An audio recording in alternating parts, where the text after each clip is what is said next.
Hello everyone, active with Nitish ব্লগে আবারও তোমাদের স্বাগত। আশা করি সবাই ভালোই আছো।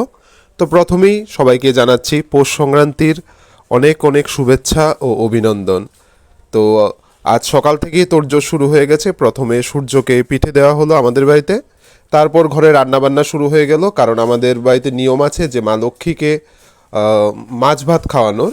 তো ওই অনুযায়ী রান্নাবান্না হয়েছে, তারপরে মা লক্ষ্মীর সামনে সেটা নিবেদন করা হয়েছে। তো দেখো সেটা আমরা কি কি উপকরণে সাজিয়েছি সব কিছু। তো এইভাবে আমরা প্রতি বছর মা লক্ষ্মীকে অন্নভোগ এবং মাছ ভাত পিঠে পুলি এসব সবটাই আমরা নিবেদন করি।